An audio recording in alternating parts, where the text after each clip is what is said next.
Signs were prepared and placed near the front entrance, having spent the last few days perfecting most of them. Now comes the hard part. Climbing the stairs to the master bedroom, I quickly pulled out the bed, maneuvered the mattress off the queen frame, and half raised, half down, walked through the hallway, to the front door, and onto the adjacent lawn. Street. Back inside, I tossed the blankets and bedclothes down, followed them outside, and added them to the pile next to the mattress. After another trip upstairs, I dismantled the rails and quickly pulled away. Looking at the clock, I saw that it was 4:22. Time was of the essence. I needed to finish with 5. Reassembly of the bed continued until 4:35. Next was the kitchen table, which was bright enough for me to work alone. I turned it over to the door and placed it next to the bed in the yard. The final item is a 6x8 throw rug in the living room. After spinning it, I joined him with the other things in the yard, making marks and proudly watching the time. 4:55, 10 minutes until my wife returns. I walked into the middle of the street and examined my handiwork. It almost brought tears to my eyes. Our marriage bed, kitchen table, throw rug. The 3 places I know of have been used by my wife and her boyfriend in the past 6 months. The signs, perfectly placed and unobtrusive, completed the look. I approached each piece of furniture and read aloud the large sign in front of it. These things are yours, for free. They are no longer wanted in this house. If you can eat unfaithfulness and broken vows, help yourself. The sign above the bed described my wife's infidelity, showing her constant liaisons with her lover over the past 6 months. Another sign above the kitchen table spoke of their activities, usually before he served me dinner. A sign on the garbage mat indicated that they preferred this location. Each sign is decorated with a 17 by 24-inch photo of the adulterous couple. A 5th sign behind the desk revealed the identity of my wife's lover, Greg Allen, the boss at Mitchell Price and Allen Realty. Married with 3 children, he was unaware of his wife's affairs, but not for long. The time was 4:57. He would be home any minute. As neighbors assessed the crowd and the increased number of parked cars, some people called friends or the police. I closed the door behind me and went home without acknowledging the congregation. At exactly 5 o'clock, my wife's car rounded the corner. Observing the commotion near our house, he slowed down and turned his gaze to the spectacle on the lawn. I imagined her focusing on the equipment and the signs, especially the large photos of her and Greg Allen engaged in their illegal activities. Her words captured in moments of lust and pleasure. Even through our car window, among 40 or 50 people, I could hear her crying in despair. No. Finally, his gaze shifted from the signs to the front window of our house, and he saw me standing there. We closed our eyes. It looked ruined and discolored. Tears were streaming down her cheeks. He seemed to question me, mirroring my confusion. I watched him for a moment before turning back and drawing the curtain behind me. Perhaps now is the time to tell how my wife Sherry and I got into this tragic situation. My name is Jack Meyer. I met Sherry in my junior year of college through a mutual friend. Immediately I was captured. Sherry was not conventionally beautiful, but she had an irresistible charm. Standing 5'2" with blue eyes and shoulder-length curly hair, she had a slim but well-proportioned figure that impressed me. From that moment on, I never doubted that I would win her heart. Sherry and I started dating and quickly broke up. Within a month, we shared our first moment of intimacy, unlike any other. I'm done with my love for Sherry. I can't get enough of her. Although we were not girls, we had a lot of passion for each other. Every moment together is blissful, every touch electric. Our love deepens over the years. After graduation, we got married and moved into our first home, a condo in Van Nuys. Sherry pursued a career in real estate while I found work in electronics manufacturing. We built a life together that we believed was perfect. For the next 13 years, we got along very well. First in our condo, later in our dream, as our finances improved. We adored our children Shelby, now 8, and Ryan, now 6. Our family was our world. So what happened? I wish I had the answers. I wish I could pay attention to the subtle signs that something is wrong. But I forgot. I lived on the bridge of love and trust. An unexpected twist to the truth was that our daughter, Shelby, got sick at school. On Thursday, I received a call from the nurse informing me that Shelby was sick. During the staff meeting, I asked the nurse to contact my wife. Attempts were made to reach him in his office and cell, but he could not be reached. So the nurse called me. Realizing the urgency of getting my daughter back, I apologized to my staff and rushed to Shelby's school to pick her up. When I got home and opened the garage, an unfamiliar car pulled up next to my wife. I immediately had a lump in my throat. My stomach churned. No, it didn't happen, I assured myself. My wife, the woman I cherished most, could not possibly fall in love. But why is there a strange car in the garage with the door closed? Something was wrong, and I needed answers. I couldn't put my daughter through this uncertainty. I asked Shelby to stay in the car for a moment, explained that the razor sprays on bugs and that the smoke can make it feel worse. I lied to him for the first time. Shelby complained that she was tired and wanted to go inside, but I assured her that I would check first before taking her. Later, Shelby asked me what was wrong, and I reassured her that everything was fine, assuring her of the smell in the house. I left Shelby with her grandmother, promising to come back for her in a few hours. I didn't reveal what I saw and asked my mom to take care of Shelby before I got home from work. As much as I wanted to go home and confront the cheating duo, I realized that I needed more than resistance. I wanted revenge. When I got back to my office, I started devising plans that would destroy my wife and her boss forever. The electronics firm I worked for had several departments. As a senior engineer in the medical equipment department, we shared a large complex with another department specializing in commercial safety equipment. When I got to the office, I told the secretary not to bother me for the rest of the afternoon, and then called my colleague in the security department. Star engineer and longtime friend Dan Taylor quickly agreed to meet. He said I'd come to drop off some plans for the transfer. I informed the secretary that Dan could come into my office when he arrived. According to him, Dan knocked on my door 20 minutes later. I told him that I needed his help and asked him to go in and close the door. Dan said it looked like I'd seen a ghost, and I replied, recalling a shocking discovery I'd made earlier. I explained to Dan that I caught my wife and her boss having an affair in our house, specifically in our bedroom. Despite my disbelief, I assured her that it was true and explained in detail how I had found them when I brought my daughter to school from home.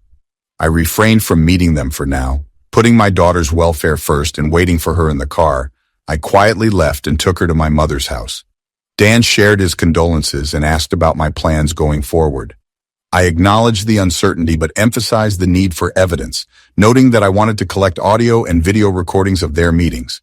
I sought Dan's help in getting security cameras and microphones to safely install around the house. Dan pointed out that the incident was isolated, doubting it would happen again.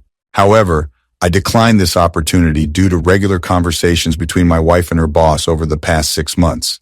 I explained my reasons, lack of alternative places, and the convenience of my empty house during work. After a few more minutes of talking, we worked out the details. Dan mentioned that I had access to a new beta line of miniature wireless cameras and microphones that fit my laptop or home computer. Plus, she had a little voice-activated tape recorder that I could put in Sherry's car seat to record conversations while I was driving.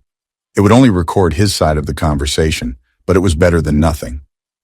I thanked him and said I would collect everything from his office the next day. Going home this evening was the hardest thing for me. I could meet my wife and nothing would happen.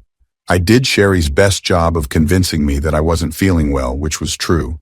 I picked up Shelby from my mom, and when I got home, Sherry was in the kitchen making dinner. When she saw me and Shelby, she got angry. I asked Sherry where she was and why she hadn't told me about Shelby being sick, remembering that I had gotten a message from the school nurse on the answering machine. Sherry explained that she accidentally turned off her phone while showing houses and was busy all day.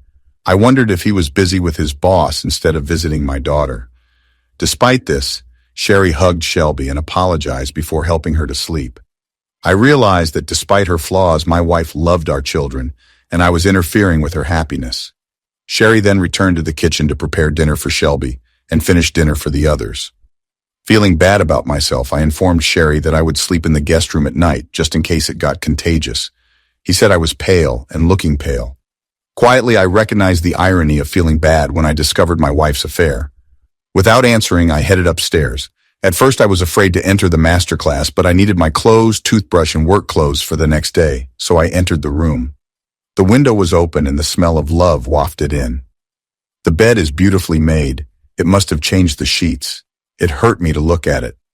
I can imagine her boss making love to her and whispering sweet words about being alone forever. Anger rose up inside me, but I suppressed it. I had to stay in composition before I hurt either of them. I would like to. It was too much. I gathered my things and went back to the living room, closing the back door. I stripped down to my underwear and lay down on the bed. My body felt stiff. I wanted to cry, but I suppressed the urge. I had a duty, and I couldn't let my emotions get in the way. I lay in the dark for several hours, sleep eluding me. After taking care of the children and putting them to sleep, my wife entered the room. I fell asleep. He pressed his palm to his forehead before leaving the room, closing the door behind him. Sherry usually takes the children to school, so I got up early, showered, and left the house before I woke up. It probably surprised him, but I can chalk it up to a need to make up for the time I lost last night when I was feeling down. To be honest, I didn't think much of his opinion. I wanted to be free. Free from what? Until yesterday, I thought it was a happy marriage based on lifelong commitment, honesty, and loyalty. How wrong I was. Arriving at work in front of the rest of the staff, I made a pot of coffee and began to outline my strategies. I realized I needed to cancel our joint credit cards, move half of the joint accounts into a separate bank in my name, change my will, life insurance, and 401k beneficiary, remove Sherry, and name Shelby and Ryan. It seemed like such a small effort to waste the last 13 years of my life. It was supposed to be more complicated. Deep down, I suspected it would never be more difficult. I also realized that I needed to get a competent divorce attorney to protect myself from potential exploitation by Sherry. In a no-fault divorce, the infidelity wouldn't have a huge impact on the finances, but it would help with custody of my children. Sherry pointed out my insignificance in my life, but she was a devoted mother, and I didn't want to deprive her of her children. I sought joint custody to ensure that I was important in their lives. I struggled to suppress thoughts about our love life and the shame of hearing my wife extol her lover's superiority over me. If I let myself think about it now, I'd start doubting myself, which I can't do right now. That account would come later, and when it did, it would destroy me. When the to-do list was finished, I called Dan's office. He assured me that everything would be ready by noon and offered to help me set up and handle the equipment. As I was trying to clear the paperwork off the desk, I noticed Sherry's call on my cell phone. Despite his usually gentle tone, his voice this time made me even more angry. Sherry was worried about my well-being and mentioned that she couldn't check on me until she left in the morning. I replied vaguely, saying that I needed to clear my head. He suggested an idea to make me feel better about the evening, but inside I couldn't help but be angry and deceived by his lies. But I kept the answer neutral, so we'll see. Sherry commented on my lack of interest, to which I replied that I was busy, not interested. We agreed to meet at home at 6, and he assured me that he would be in the office all day. I called Dan, and he confirmed that everything was ready and told me to meet him at the loading dock. We loaded all the gear into Dan's van, and we both worked on the setup, testing everything with 3.30. Next, we installed the software on our home office computer and configured a secure folder to collect and store everything captured by the cameras and microphones. We strategically placed them in the living room, the kitchen, the living room, and especially the master suite, the latter ensuring that there were 4 cameras that captured almost every action. As an added precaution, we installed a camera and microphone in the bathroom, in case the couple decided to shower together after meeting. The system was activated by motion, and the cameras activated the microphones. I was ready. This night was very difficult for me. After dinner and the kids were asleep, I followed my wife into our room. I rolled over and fell asleep. Sherry noticed a change in our usual behavior and asked if everything was okay. I expressed confidence that I was good enough for him, and he assured me that I was good enough and that he could not get through anything with me. He insisted that I was the perfect lover. Despite his reassurances, I kept my distance and dismissed his concerns as if nothing was bothering me. I was tired, closed my eyes, and tried to sleep. Later, I heard Sherry sobbing softly. I didn't feel sorry for him, but I wondered if his tears were from shame for his actions or from hurting me again. I stood in front of him and took the opportunity to place the tape recorder in his car. I also reviewed the video and audio recordings from the installed equipment, confirming that everything was captured clearly from the previous night, even in the dark night conditions of our bedroom. At first, Sherry was a bit of a curmudgeon, and the night before I had said something hurtful. Then she gave me a quick kiss on the cheek and her demeanor went wild. Maybe it was because of his afternoon plans with his boss. I poured him a cup of coffee and informed him that I would be locked in my office for the rest of the day. He mentioned that he had a few houses to show in the afternoon and said he was sure there would be a big sale, but assured him he could pick Shelby and Ryan after school. I pecked him on the cheek and headed for the garage door. Sherry, I forgot I love you. He stressed how important it was to hear these words from me every morning. I apologized, explaining that I had a lot on my mind, but Sherry knew it was important for her to hear those words. I promised not to forget in the future, and with that I left. Yes, I will tell a girl how much I love her, and when I find another girl I can trust enough to fall in love with. The intelligence that Sherry had given me about home showing up that afternoon made me think she was going to be with her true love. I hoped so. I'm tired of the games and I want these tests to happen. I worked in my office in the morning, but kept looking at my watch.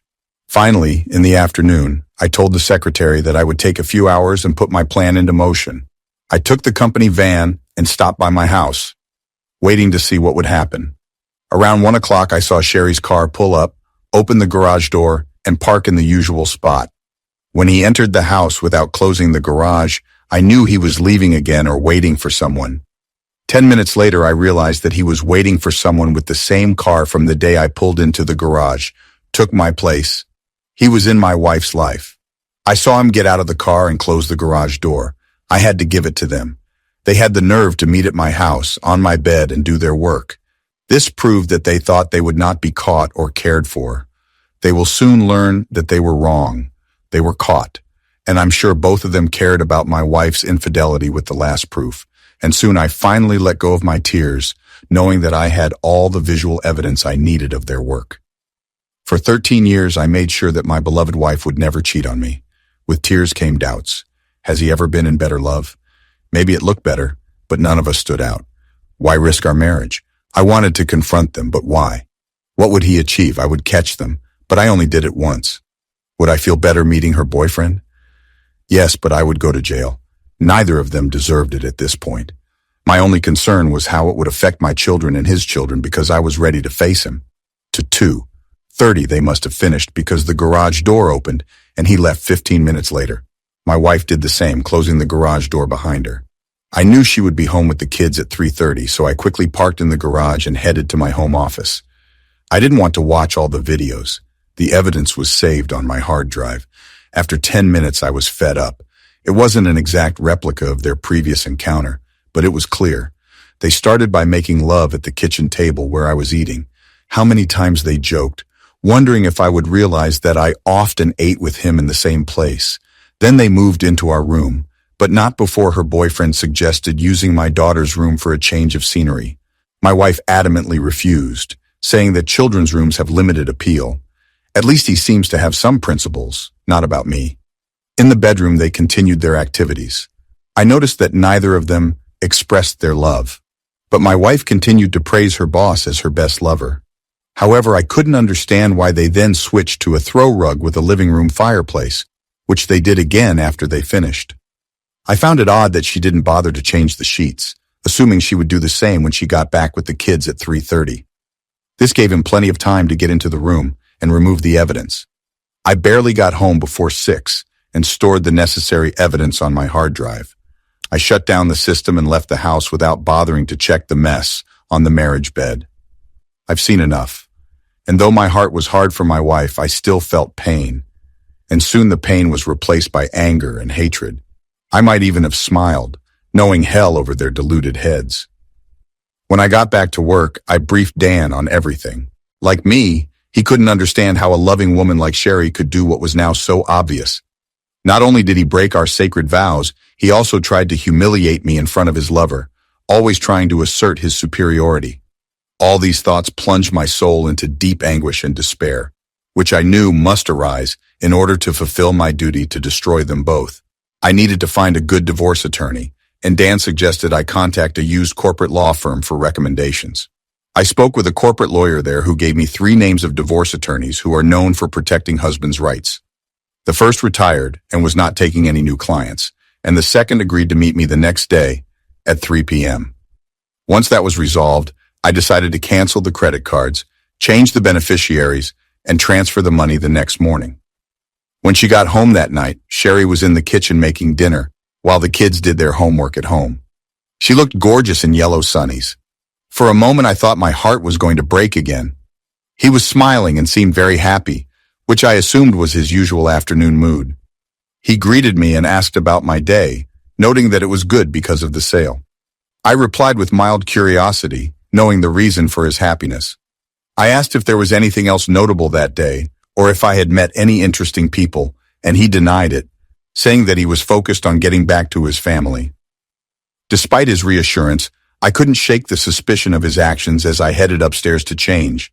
As I was changing, I saw that the sheets had been changed and the room was airing. When I got back to the kitchen, I mentioned the water in the shower and asked if she had showered that afternoon. He looked puzzled and refused, suggesting a clogged drain. I thought about the possibility of someone walking into the house and then taking a shower, which didn't seem to bother him. He tried to brush it off with humor. As dinner progressed, conversation was minimal. I surprised Sherry by switching places with her and questioning the change. I interpreted this as a desire for a change of scenery. He looked dazed and ate little, basically transferring food to a plate. During dinner, the kids talked about their day, but Sherry and I mostly listened, making occasional comments. After we all helped clean up the dishes, I went back to the office to work on my project. I watched the video footage from that day and picked out the best spots to turn into photographs and uploaded them to a photo file for printing. Next, I wrote in detail for the marks I would make with the photographs. All that's left is to go to my lawyer to file for divorce, get my finances in order, and wait for my wife and her lover to come next. When I finally fell asleep that night, Sherry was asleep, or at least pretend to be. I was quite sure that my actions that evening had given him something to think about. It doesn't matter. There was nothing he could say or do to change my mind about getting a divorce for his infidelity. And there was a small silver lining. I hope I could make it at least a little bit uncomfortable. It was Tuesday and he mentioned another sale on Thursday, so I took that as a sign that he and his lover would meet that day. These were also the marks on the day I shot them. The next morning I got up again, showered and left before Sherry woke up. I had a lot of work to do and wanted to devote as much time as possible to doing it. My attorney appointment wasn't until the 3rd, so I had plenty of time to get all my finances done. First, I was in HR where I changed the beneficiary on the life insurance and 401k from Sherry to Shelby and Ryan. I got some strange looks from the woman helping me, but I didn't feel obligated to explain my actions to her or anyone else. Then, I canceled all of our joint credit cards and got new ones in my name. Then, I went to the bank where I transferred half of the funds from the joint checking and savings accounts to another bank in my name. I knew we needed to address the home, but I thought the courts would allow Sherry to stay with the kids, so I put off work on that front until I consulted with an attorney. At the age of 3, I met my lawyer and found him agreeable enough. He warned me that since we were innocent, Sherry would get custody of Shelby and Ryan, and I would lose half of the house and everything else to my wife, even with proof of her infidelity. I asked him how the appeal should be written, and when he doubted my ability to get almost everything, I reassured him. I could convince him to agree to what I wanted. He didn't like it, but he complied with my demands, assuring me to have everything ready for service on Friday morning. I also told him to file a complaint against his boss and his company for breaking my marriage. These documents would also be ready by Friday morning. I was ready. When I got home that evening, I was cold towards Sherry. To be honest, I had reached my limit and wanted the whole ordeal to be over so I could move on with my life. I knew there was still a lot of pain and heartache ahead, but I knew there was no turning back. Besides, I would finally share my grief with my unfaithful wife and her loathsome lover. After a subdued dinner with minimal conversation, I went to study, printed photos of the lovers I wanted to use, and continued to make signs. I also took the time to write to Greg Allen's wife, including prints of the large photos I plan to use on the posters, letting her know that I have plenty of video evidence to show her in case she decides to divorce me, as I did with my husband. Break up with me. Shortly after 11, I went into our bedroom to make sure Sherry was asleep, then headed to her car, grabbed the tape recorder from under the seat, turned it back on, and listened to the contents. I heard one side of the conversation with Greg. The caller thanked them for being together that afternoon and lost Greg after they were together. They discussed the idea of spending a week together and came up with a story about a real estate convention. The caller mentioned that Jack needed attention from time to time to make him happy, but said he just wanted to be with Greg. They confirmed the plans for Thursday afternoon and ended the call. I was surprised to see that his expression was not as tight as before. Maybe there is still hope for me. He didn't realize it would only last forever. I was content to be one day away from uprooting their comfortable lives. Then, I realized, used a lot of force. I replaced the tape recorder with a new one and put the tape recorder back under its seat, hoping that the next day I would have evidence of her suffering when her world came crashing down. I couldn't sleep a wink that night, not because my heart was broken, but because I was over it. No, my insomnia came from anticipating everything I hoped would happen the next day. Last time I got out of bed. As Sherry continued to drift off to sleep, I stared at the woman I once loved, the mother of my children, the woman I envisioned spending the rest of my days with. Tears filled my eyes as I realized that I had shared my bed with him for the last time. Our flesh will never be joined by passion. We will never discuss our future. We had no future, and when I turned away from him, I wondered if he realized that he was going to pay for betraying me. He probably didn't, but he would soon learn. After showering, I left the house, stopped for breakfast, and then briefly reported my absence to the receptionist. I called Dan and briefed him on what was going to happen. He wished me luck, urged me to be careful, and asked me to keep him updated on the proceedings. The next day, my wife and I made a short trip to the attorney's office to serve Greg Allen. I then called my wife to pick up the children from school. My mom had said that they wanted to have a long weekend because there was no school on Friday. So I decided to run around the house around 3:45 to collect things and take the children directly to the mother. He enthusiastically agreed, even offering to spend Saturday together in his most seductive tone. I expressed my displeasure before ending the call. I got to the point where I couldn't stand his cheating anymore. I came home. By 12:30, I was waiting for the upcoming events. My car was mostly hidden from view, but I could clearly see any car that entered my driveway. I didn't need to witness the movement of the garage door. My wife and her lover were nothing if not predictable, and I was familiar with their behavior. At 12:50 p.m., Sherry's car hit the driveway, followed by Greg Allen's 5 minutes later. A trap was set, and I was ready to trap them. I must have been so disappointed to find out that my wife and her boss were enjoying our marriage so much that I was waiting in the corner for it to end. But it didn't hurt me. I felt so composed when I imagined the activities that I knew they were involved in together. It almost reminded me of a low-budget adult film lacking in substance, but with a satisfying conclusion at 10 minutes to 3. I watched as Alan's car backed up and left. 10 minutes later, Sherry did the same. Sweet. After she left, I saw her applying a new lipstick. When they were out of sight, I went into the garage and closed the door. With limited time on my hands, I headed to the office and reviewed the scenes that had taken place that afternoon. Everything was captured, including offensive taunts about her superiority in bed. But this time, I was not impressed by their words. After the exhibits were saved to my hard drive, I spent the next 10 minutes picking up handmade signs, emblazoned with their photos, and placing them upstairs and in front of the door for easy access. Next, I loaded the car with toothbrushes and clothes for Shelby and Ryan. My only regret for my impending actions was for the pain it would cause my beloved children. However, I took comfort in knowing that I did not cause their parents to divorce. This responsibility rested solely on their mother's shoulders. He decided to pursue a long-term career that eventually broke up our family. At 3:15, I went to their school and waited for the last bell to ring. I informed them that they were going to spend the weekend with Grandma, which gave them a pen for breaking it. 45 minutes later, I dropped them off and headed home, ready to put my plan into action. And so we come full circle to where we started: a bed, a table, and a rug laid out on a sign-marked lawn, watched over by neighbors, waiting for Sherry to return to the horrible truth of which I have all the knowledge. I expected to hear from Sherry tonight, but I didn't. His cell phone rang, but when I answered, I was greeted by silence. An hour after Sherry left, the police came to visit me.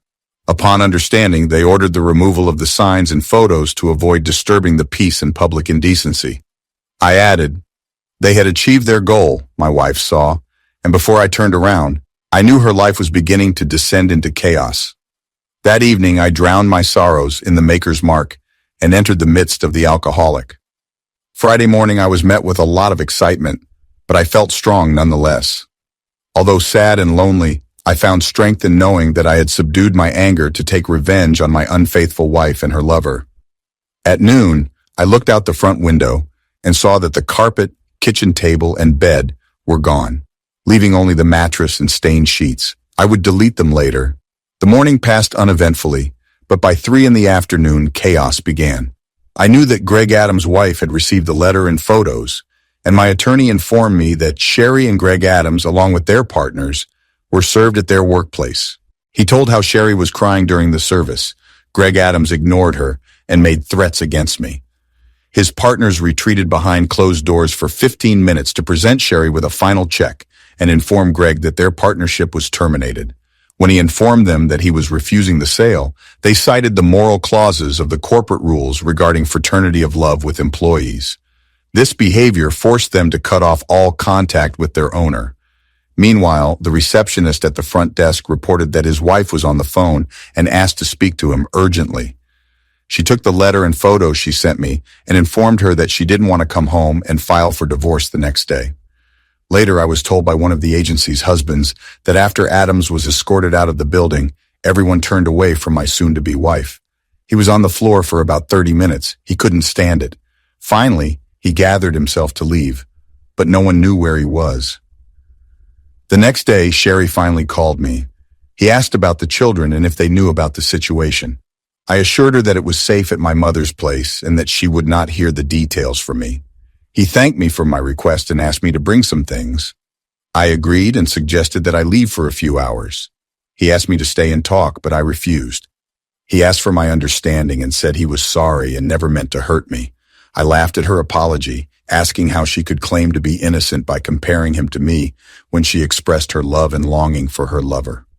I accused him of betraying him by telling him that I had a record of confessing those feelings.